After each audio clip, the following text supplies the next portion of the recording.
Siguiendo con el padre Keating, en este texto de la mejor parte, las etapas de la vida contemplativa, nos vamos a concentrar ahora ya en el capítulo 5, que habla de la experiencia psicológica de la oración centrante. La experiencia psicológica de la oración centrante.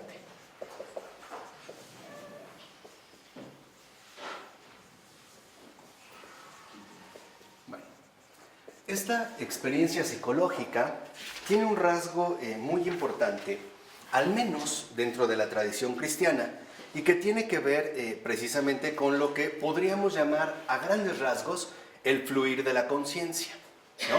Esta sería, digamos, la experiencia psicológica, el fluir de la conciencia. Estaríamos aquí hablando de algo muy concreto que sería precisamente el fluir de nuestra conciencia.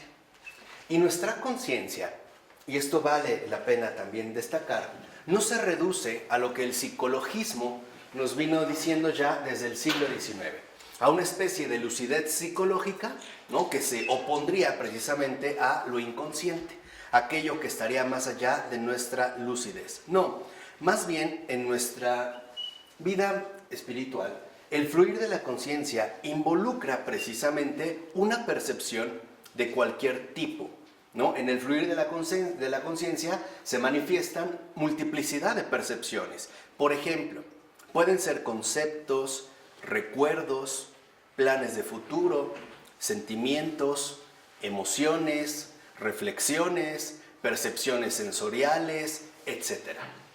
Todo esto lo abarca justamente la conciencia. ¿Por qué? Porque la conciencia involucra toda nuestra realidad viviente.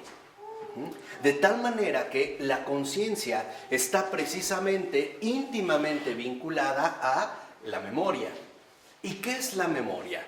Es el registro vivo de todas nuestras experiencias de vida. Esa es la memoria.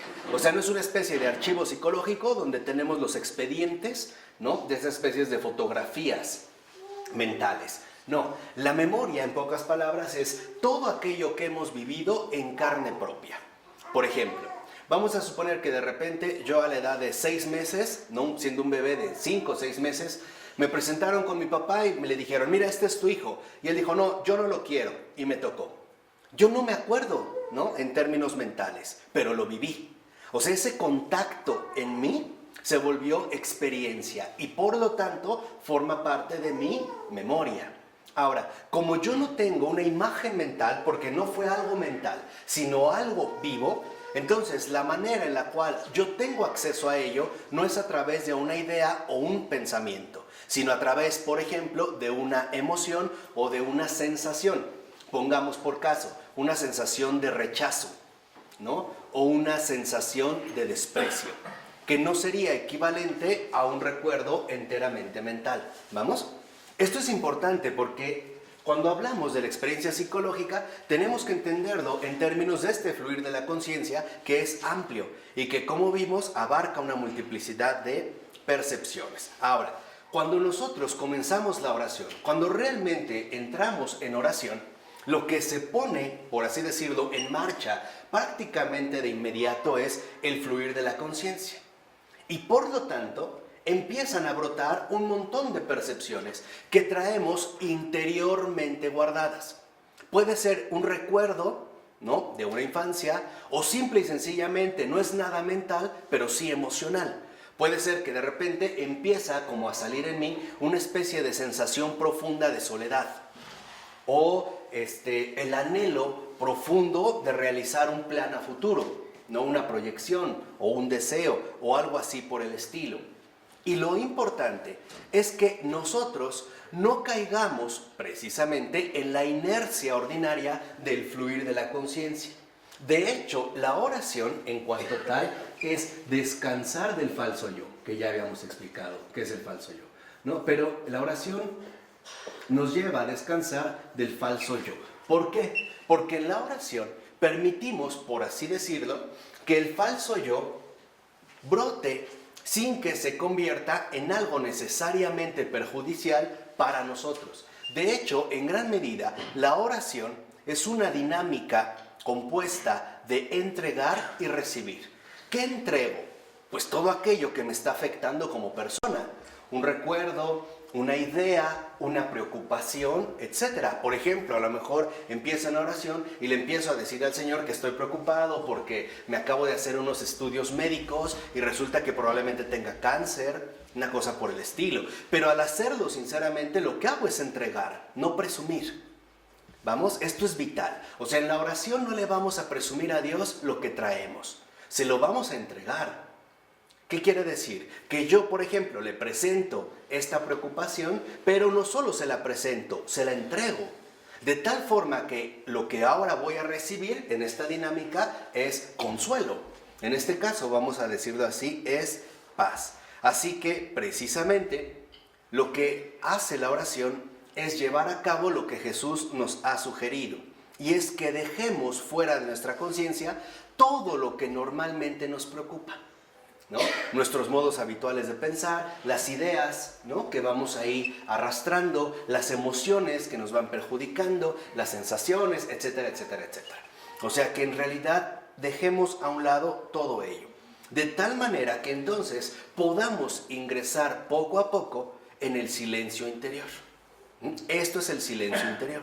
O sea, para poder alcanzar el silencio interior tenemos que deshacernos de todos estos ruidos, ¿no? De todos estos ruidos, dijimos, emociones, pensamientos, deseos, etc. Y por lo tanto, regresar de nuevo a nuestra auténtica morada, que es la paz.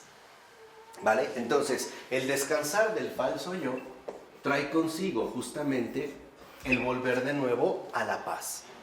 ¿Y qué es la paz? La presencia viva de Dios en mí. Esa es la paz.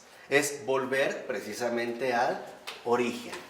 E incluso en términos todavía más exactos, podemos decir que la paz es el regreso al Padre, que es justamente lo que Jesús nos ha venido a comunicar, que podamos volver de nuevo al Padre. No obstante, como estamos tan habituados, ¿no?, al fluir constante de nuestra conciencia, nos es difícil acceder al silencio interior porque estamos, por así decirlo, detenidos en uno de los niveles de la conciencia. De hecho, hay dos niveles. Hay dos niveles concretos de conciencia. El primero es el ordinario, donde, por ejemplo, pensamientos queridos o no van y vienen, ¿no? Por ejemplo, hay personas que conscientemente se concentran en un tipo de pensamiento y entonces le dan vuelta, ¿no? Pero hay personas que a lo mejor sin darse cuenta están ya enganchadas en un tipo de pensamiento. Entonces, en el nivel ordinario, lo que nos hace falta es orden. Lo que nos hace falta es ordenamiento. El otro, precisamente, es no tener en cuenta este nivel ordinario para que podamos volver de nuevo a la paz interior, ¿no? Es aprender precisamente a desligarnos de nuestro fluir ordinario de la conciencia. ¿Sí queda claro? ¿No? De tal manera que todo vaya saliendo, pero al ir saliendo vaya siendo, en este caso, entregado. Entonces, lo primero, por ejemplo, es ¿qué debemos hacer cuando nos damos cuenta ya de los pensamientos que van y vienen?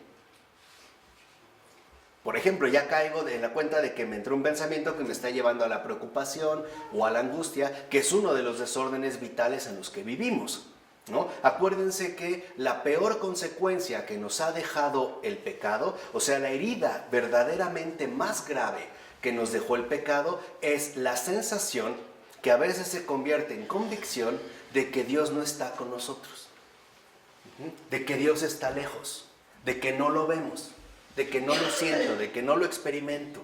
Y esta es una sensación, una experiencia, ¿no?, que todos vivimos de una o de otra manera, en una circunstancia o en otra. Entonces, lo que podemos hacer precisamente es que no debemos engancharnos a esta secuencia ordinaria. Tenemos que aprender a ignorar, ¿no? El padre Keating pone un ejemplo, dice, es como si vamos a un centro comercial y hay música de fondo, como que detectamos que hay música, pero de repente estamos en lo que hacemos que ya ni la escuchamos, o en un elevador, ¿no? O cuando hay gente a lo mejor a tu alrededor platicando, pero tú estás en otra cosa, simple y sencillamente lo ignoras. Entonces, primer punto, no podemos rechazar lo que fluye en nuestra conciencia, porque está presente. Lo que sí podemos es ignorar. O sea, ignorar significa no darle importancia. Dejar que esto pase. Dejarlo pasar. Eso sí lo podemos hacer. No te enganches. Exacto, o sea, no engancharte, ¿no? Por ejemplo, no sé, voy a poner un ejemplo muy sencillo. A lo mejor de repente, porque así vienen estos pensamientos en el fluir ordinario de la conciencia, me vino el pensamiento de que quizá mi esposa ya no me quiere. Si yo me engancho, voy a acabar muy mal. Porque acuérdense que un pensamiento nunca es neutro. Un pensamiento siempre conlleva una emoción. Y la emoción siempre conduce a una actitud. Y la actitud termina en una acción. ¿Vale? Esa es la secuencia, ¿eh? No hay pensamientos neutros. No hay. Porque nosotros no somos puro pensamiento. Entonces, si yo paso la primera etapa bien, o sea, si no me engancho, por ejemplo, es que a lo mejor mi esposa me engaña, digo, pero qué tontería, ¿de dónde viene esto? ¡Pum! Y sigo en lo que estoy, me estoy bañando o conduciendo o algo, el pensamiento se debilita, porque no tiene dónde enraizar, no tiene dónde arraigar, no le damos cabida. Eso es ignorar. ¿Sí me explico? Y no es de que, ay, aquí está esto. No, simplemente es no darle cabida a que se inserte en mí, a que se plante en mí. No le debemos dar en este sentido cabida, ¿vale? Cualquier tipo de pensamiento perturbador. Entonces, lo que vemos precisamente es que, por lo tanto, necesitamos nosotros ejercitarnos continuamente en esta necesidad de ignorar este tipo de pensamientos. Por eso la oración centrante se concentra, por ejemplo, en renovar constantemente el deseo de estar con Dios. Por eso la palabra es tan breve. ¿Se acuerdan cuando escogimos una palabra? Jesús, Padre, María, sí, Belén, amén, fiat, etc. Esto nos recuerda que lo único que tenemos que hacer, en efecto, es buscar siempre, renovar constantemente nuestro deseo de estar con Dios. O sea, nuestro deseo de no perder la paz, ¿no? Por ejemplo, híjole, es que a lo mejor me van a correr del trabajo porque mi jefe me está viendo feo, porque mañana tengo una cita o qué sé yo. Lo que tengo que hacer es renovar mi deseo de estar con Dios. ¿Cómo lo puedo hacer? Lo dijimos a través, por ejemplo, de pronunciar una ejaculatoria. O simple y sencillamente a través de hacer un acto simple de la voluntad. Querer lo que Dios quiere. Entonces, me van a correr mañana en el pensamiento, decir desde la voluntad, pues Dios dirá. Que sea lo que Dios quiera. Punto. Y no me engancho, ¿no? Lo dejo en ese sentido pasar. De tal forma que entonces, si hemos entendido ello, podemos ver cómo el primer modo en el cual el Señor se comunica con nosotros es el silencio. Es como si de repente una persona nos quisiera decir algo importante, pero estamos en medio de un estadio de fútbol lleno y con las barras, a todo lo que dan. Prácticamente no escucharíamos nada. ¿Cuál es el ruido que nos impide escuchar a Dios? Las preocupaciones inútiles. Ese es el ruido. Entonces, lo que necesitamos es ignorar este ruido para concentrarnos en lo esencial. Porque el silencio divino, por decirlo así, el silencio de Dios es una sensación de paz que podríamos traducirlo verbalmente, aunque no es verbalmente, solo es para que se comprenda, es vivencialmente, ¿no? Unas pocas palabras, pero tan fundamentales que nos pueden llenar por completo. Y son las siguientes: aquí estoy. Nada más. Aquí estoy. Esa es, digamos, como la afirmación continua que está pronunciándose interiormente en el corazón de cada uno de nosotros. Aquí estoy. No te preocupes, ¿no? Y que lo vemos, por ejemplo, reforzado precisamente en las palabras tan bellas que la Virgen de Guadalupe pronuncia. No estoy yo aquí, que soy tu madre. Nada te turbe, nada te espante. Entonces, estas palabras de aquí estoy, precisamente, nos deben de llevar a buscar este silencio interior e irlo cultivando. Necesitamos cultivar el silencio. O sea, no es algo que se dé en automático. Por ejemplo, hay personas que llegan en la noche buscando descansar, pero se duermen dándole vueltas y vueltas a un sinfín de cosas. Una cosa es dormir, otra cosa es descansar, ¿no? Hay personas que dicen, híjole, pero es que tengo mucho sueño y ya dormí 12 horas, porque no has descansado. Pero hay personas que pueden así como que dormir 5 minutos y están repuestos, ¿no? O sea, el descanso no es de cantidad, es de calidad. Y solamente descansamos cuando volvemos literalmente al centro fundamental del cual brota toda nuestra existencia, y es la paz. O sea, la paz es la presencia viva de Dios. Esa es la paz. Por ejemplo, vámonos ahora a otra dimensión, ya lo intelectual. O no sé si les ha pasado que de repente amanecieron bien, iban en el auto, pusieron una canción, les vino un recuerdo, ay, esa canción la bailé con mi primer novio, y entonces, híjole, y de ahí se empieza, ¿no? A hacer como una avalancha de, y si me hubiera casado con él, hubiera sido feliz, no con este infeliz que me ha hecho la vida de cuadritos, entonces ya voy bien tenso, bien de malas, llego ya todo revuelto. No. O sea, cultivar el silencio, ¿no? Es no darle cabida a este tipo de necedades. También pasa en lo emocional. Por ejemplo, de repente un día salí a comer o a dar un paseo y me doy cuenta de que me siento triste. Bueno, pues ya está. Es solo eso, una sensación. Pero no le empiezo a buscar o a meterme en esta sensación continua. Claro, es que eso yo creo que ha de haber motivos o me siento peor. Nada. O sea, simple y sencillamente es una sensación y trato de seguir tranquilamente en lo que hago. ¿De acuerdo? Por eso cultivar el silencio significa poner atención al corazón. Ese es el cultivo del silencio. ¿Qué movimientos se están dando en el corazón? ¿No? ¿Cuáles son los movimientos interiores que se van presentando? De tal manera que, por ejemplo, los padres y las madres del desierto llaman a la oración pura oración. O sea, pura custodia del corazón. Ya no hay finalmente tantos diálogos, discursos. Es un encuentro vivo ante una presencia amorosa, ¿no? Es como a veces, a lo mejor con la persona que amas, ya no hay palabras, basta un abrazo. O el hecho de que, por ejemplo, él esté ocupado haciendo otras cosas y tú otras, pero el estar ahí lo es todo. No necesitas llegar y decirle cada minuto, te amo, te amo, te amo, te amo. Yo creo que lo fastidias. No, el hecho de estar ahí, ¿no? De compartir, digamos, este encuentro. De tal forma que entonces lo que debemos buscar ciertamente en la oración es que el ruido vaya desapareciendo poco a poco. ¿En qué manera irá desapareciendo? En la medida en que practiquemos la oración. Orar es practicar, ¿no? Esto es literalmente la práctica, irlo cultivando, de tal manera que a veces puedo entrar en oración y ya sin necesidad de estar luchando con tanto, en este sentido, ruido. Por ello es fundamental que entendamos que entonces el propósito de orar es convivir con Dios en paz y en silencio. Ese es el propósito de orar. No necesariamente buscar alguna recompensa, por ejemplo, salir así como súper consolado o con una iluminación gigantesca o una revelación inédita o la visión de San Martín de Porres o esto, no.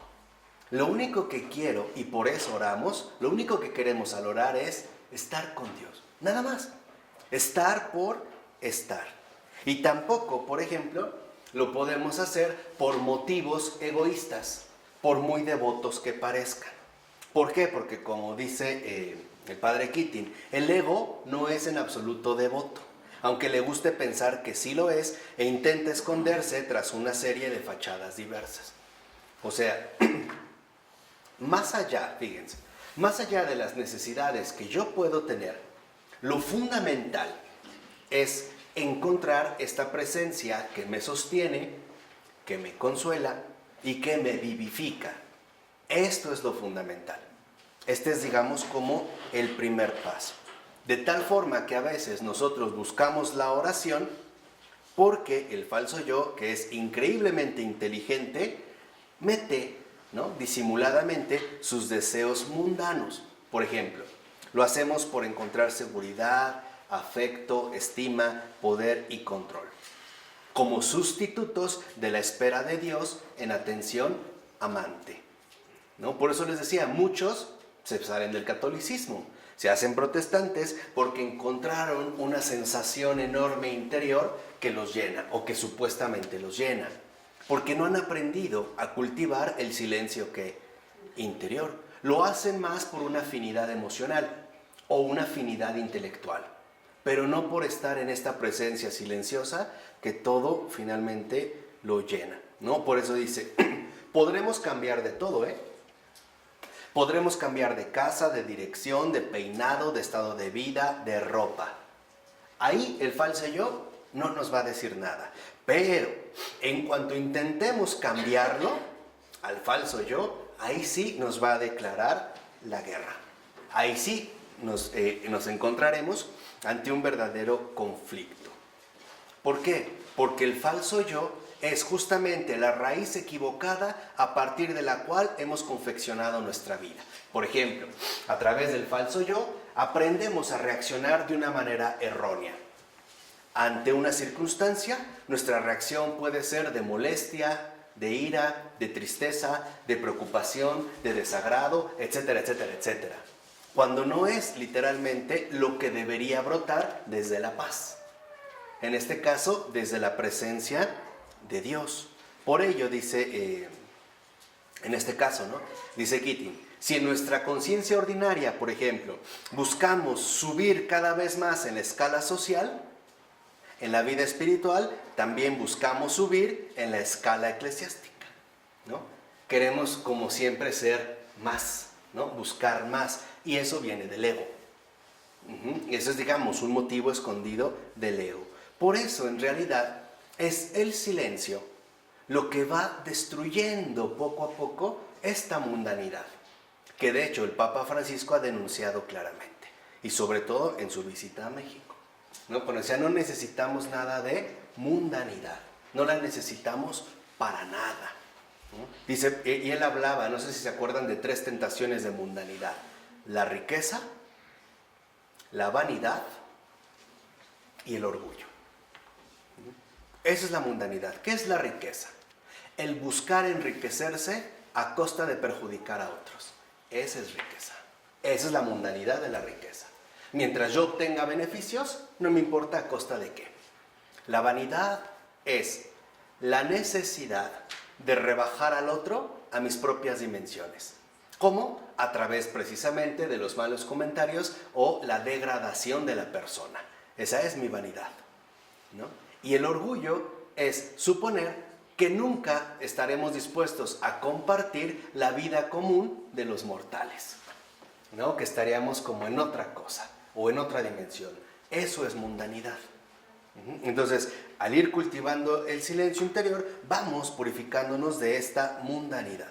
De tal forma que entonces se trata de que los vayamos evacuando poco a poco. Por eso, cuando hacemos la oración centrante, yo no decido en qué me voy a centrar o en qué me voy a concentrar. Mi única atención es a la palabra, que es mi directriz, no a la etapa de mi infancia. A ver, vamos a hablar ahora, como en algunas terapias psicológicas lo hacen. A ver, vamos a hablar cuando estabas en el vientre materno. Ahora, a ver, cuando estabas de los 0 a los 2 años. A ver, de los 2 a los 4. No. Lo único que me interesa es estar ahí para que el Señor haga de mí lo que se le dé la gana. Y Él sabrá, en este caso, que ir sacando en qué momento o qué no. Por ello, entonces, aquí aprendemos literalmente la diferencia sustancial entre la oración y el vacío. Y esto es algo vital. ¿Por qué? Porque la oración es un estado pasivo de apertura. No es el no hacer nada, buscar la disolución, por ejemplo, como en algunas prácticas orientales a través de la yoga o de lo que llaman relajación profunda, ¿no? Que es alcanzar una desconexión total de todo, ¿no? Que es, digamos, uno de los propósitos del Om. O sea, la fuga radical de toda nuestra ordinariedad. No. Aquí en realidad es un estado pleno de apertura a Dios que solo a veces puede ser interrumpido por un pensamiento atractivo o negativo que nos pasó por la cabeza. Pero lo que hago es no ponerle atención, ¿no? En este caso, digamos, dejarlo pasar. Por ello, simple y sencillamente, orar. O cuando San Pablo nos recuerda que hay que orar continuamente, en todo momento y en todo lugar, significa entonces algo extraordinario. La oración ininterrumpida es estado total de apertura continua. Esa es la oración. Así que para orar no necesito aventarme, por ejemplo, una serie, ¿no?, de discursos muy elaborados. No es tan necesario, ¿eh? A veces sí, pero no es lo vital. ¿Quién es realmente el que ora? El que se mantiene en apertura a Dios. Ese es el que ora. Esa es la oración. Esa es, digamos, en un primer rasgo, justamente la oración. De tal manera que, por ejemplo, a veces incluso en este estado de apertura podemos recibir, por decirlo así, algunos toques muy concretos del Señor. Por ejemplo, un cierto consuelo, una cierta luz, ¿no? No sé, la solución de un problema, de una dificultad, pero no es lo esencial. Esto puede darse o no darse, pero no es lo central. Lo central es mantenerse en este estado permanente de apertura. Por ello, si esta es la base, una apertura permanente de cada uno de nosotros en tanto oración, entenderemos que la travesía, la aventura espiritual, pues es única para cada uno. Por ejemplo, cada persona, ¿no?, tiene atractivos distintos que a veces les ayudan a establecer el silencio interior. Por ejemplo, dice, a veces, ¿no?, hay personas que les ayuda mucho el estar sentados, a otros probablemente el estar parados, a otros el estar hincados, pero no puede haber una regla para todos. Lo que sí es para todos es buscar siempre esta continua apertura. Eso sí, pero no puede haber recetas en este camino que realizaremos cada uno de nosotros. De tal forma que, precisamente, este permanecer abiertos, ¿no?, a la presencia de Dios, a la acción de Dios, a la gracia, es tanto como sentirse abrazado por Dios. Aquí sí, tiene que ver más con una sensación.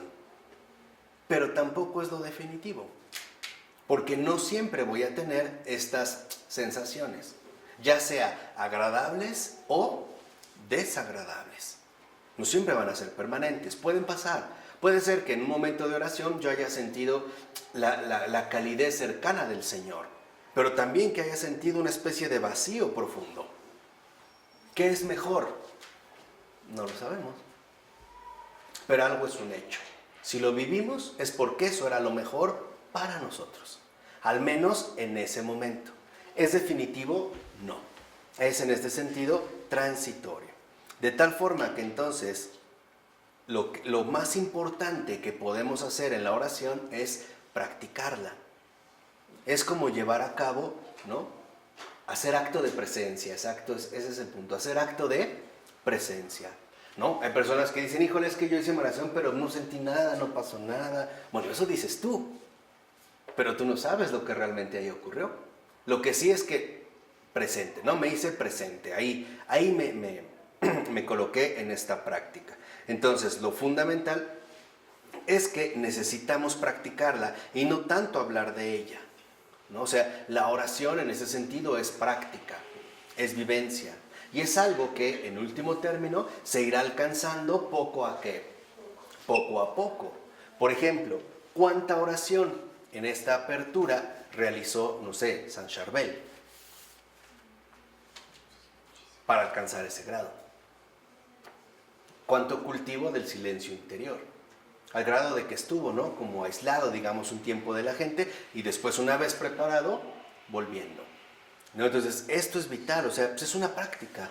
Es algo que tenemos que ir adquiriendo, ¿no?, familiarizándonos con esta práctica de oración a través de nuestra vida ordinaria.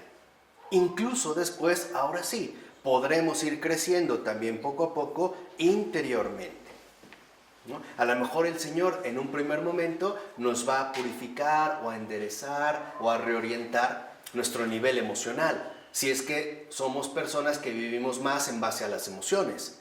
O puede ser que nos vaya iluminando, que nos vaya corrigiendo, que nos vaya fortaleciendo en el nivel intelectual, si es que nos movemos más por el intelecto. Pero a veces también lo que necesitamos es un trabajo mayor en la voluntad. Por ejemplo, cuando somos terriblemente indecisos o cuando nos cuesta mucho trabajo tomar una firme decisión. No estoy hablando de una decisión cualquiera, sino de una firme decisión. Entonces, en ese caso, por ejemplo, pues el Señor irá trabajando a su modo y manera. Y por eso lo que necesitamos es entera apertura, ¿no? Es un poco como cuando un paciente tiene que recibir una cirugía de emergencia, no le está diciendo al doctor qué hacer. No, pues el doctor sabe lo que tiene que hacer. Es como con un dentista, ¿no? El paciente se queda callado, no puede estar hablando mientras él trabaja, ¿o no? No puede. Es ponerse en sus manos.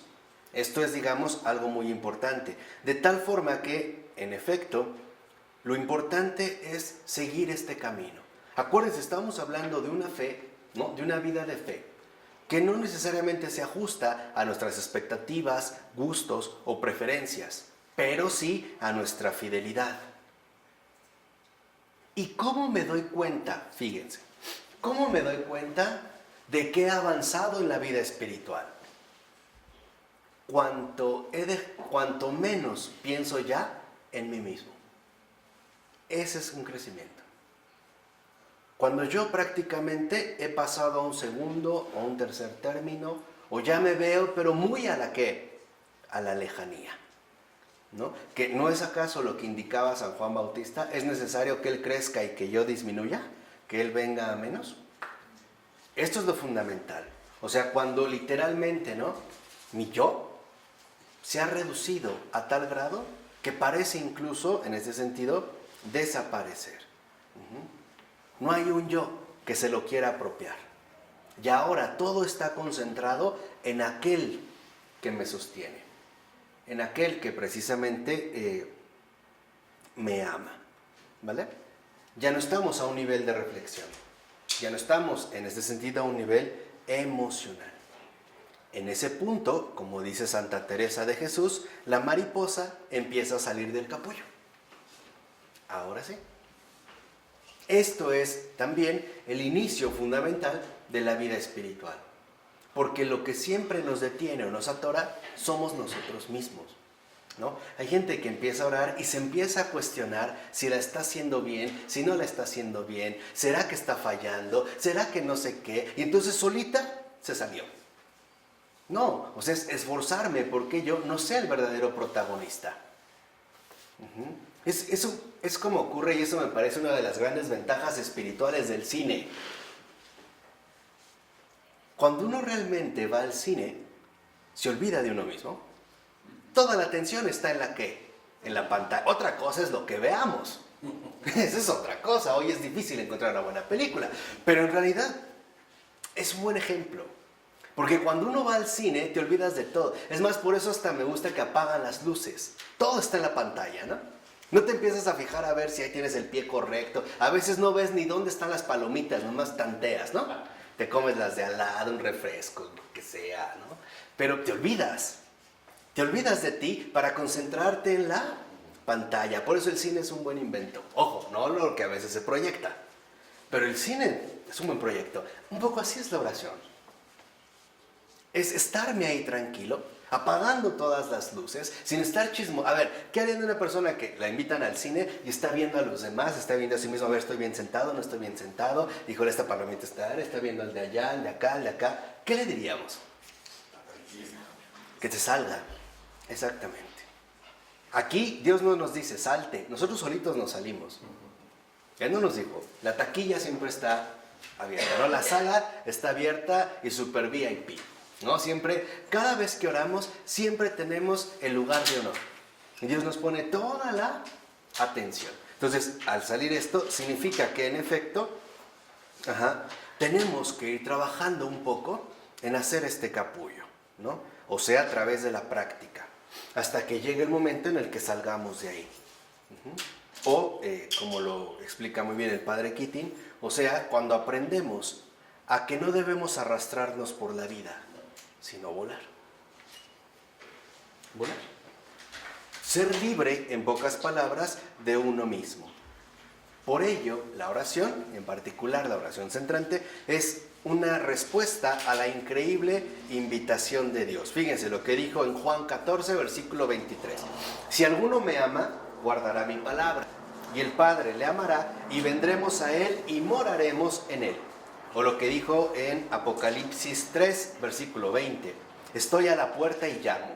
Si alguno me abre, entraré y cenaré con él, y él conmigo. O sea, me identificaré completamente con él y con la situación en la que está.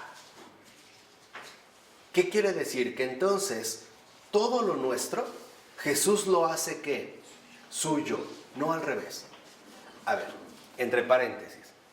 Una de los peores errores que podemos cometer en la vida espiritual es tratar de arrastrar a Jesús a mi propia pasión, en lugar de salir a su pasión, donde hay, en último término, consuelo y alivio. Es obsesionarme tanto conmigo mismo que busco ahora que Jesús, ¿no?, se introduzca en mi propio dolor, en mi fondo de sufrimiento, en mi desdicha, etc. Como que lo quiero arrastrar a mí, en lugar de dejarme liberar por Él, en lugar de encontrar precisamente este alivio. No, el seguir a Cristo, responder a esta invitación, significa precisamente que estoy dispuesto a que Él tome el primer lugar. Ya no yo. Que mi peso existencial desaparezca. Que mis preocupaciones desaparezcan. Que mis pensamientos perturbadores desaparezcan. Que solo quede Él. Solo Él. Y es esta presencia la que lo llena absolutamente ¿qué? Todo. Al grado de que cuando solo es Él, lo que brota, por decirlo así, como espontáneamente del alma, es una alabanza. Eso es lo que hacen los ángeles, ¿no? Alabar a Dios constantemente. Y no por obligación, ni por un salario. Por un acto enteramente libre. Así que entonces, por ejemplo, como dice el padre Keating, la comunicación con Dios requiere una preparación adecuada. En todos los sentidos, ¿no? Y una fidelidad constante. De tal forma que entonces, esta presencia que hemos experimentado en la oración, la podemos empezar a percibir en todo lo demás. Por ejemplo, en la gente que me rodea, en las circunstancias que vivo, en las situaciones que atraviesa el mundo, en los acontecimientos de la naturaleza y también en cada uno de nosotros mismos. O sea, ahora ya la presencia de Dios se hace vida diaria. Esta es la meta, esta es la contemplación. Esa es la contemplación. Una vez ya les había dicho, no crean que la contemplación es haber visto cosas raras. No, sino entonces con LSD o éxtasis lo alcanzaríamos, ¿no? No, eso no es. No, la contemplación es ya ver ahora de manera transparente la presencia de Dios en todas las cosas y en todas las personas y también en mí. Verlo ya, digamos, como de manera constante en este lenguaje silencioso. Por ello debemos entender por qué la vida diaria es ahí donde está la acción, ahí donde hemos sido colocados, y precisamente la oración nos prepara para esta acción. O sea, nos prepara para poder entender, interpretar y asumir los acontecimientos de la vida como un proceso de crecimiento y no de manipulación. Entender, en pocas palabras, el sentido real y profundo de todas las cosas y ya no quedar preso de mi propia perspectiva o de las cosas cómo las alcanzo a ver o cómo también de cierta manera las puedo conocer. Por eso la meta de orar es En pocas palabras, que nuestra vida diaria se transforme en servicio contemplativo. Esa es la verdadera meta de la oración. Que nuestra vida diaria, nuestra vida ordinaria, la vida de todos los días, se transforme en un servicio contemplativo. ¿Y qué es el servicio contemplativo? Dios en nosotros sirviendo a los demás. Dios sigue sirviendo. Sigue siendo un servidor. Pero ahora lo hará a través de cada uno de nosotros, sirviendo a los demás, consolando, por ejemplo, a los demás, ayudando a los demás, en todo, en lo material, en lo inmaterial, en lo espiritual, en lo intelectual, en lo emocional.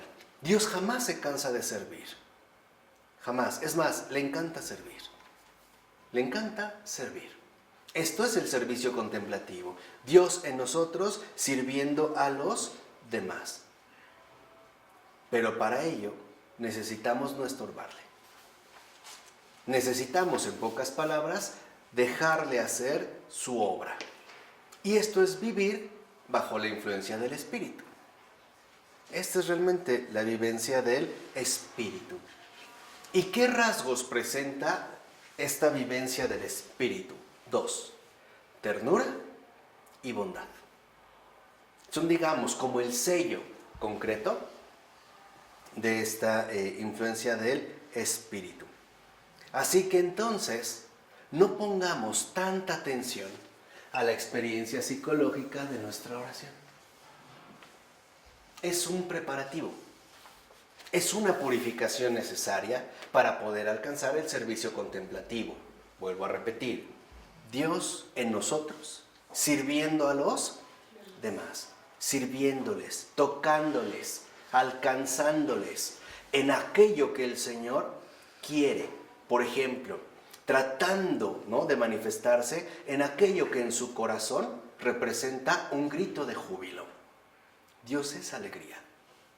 Y eso es lo que busca, alegrar cada uno de los corazones.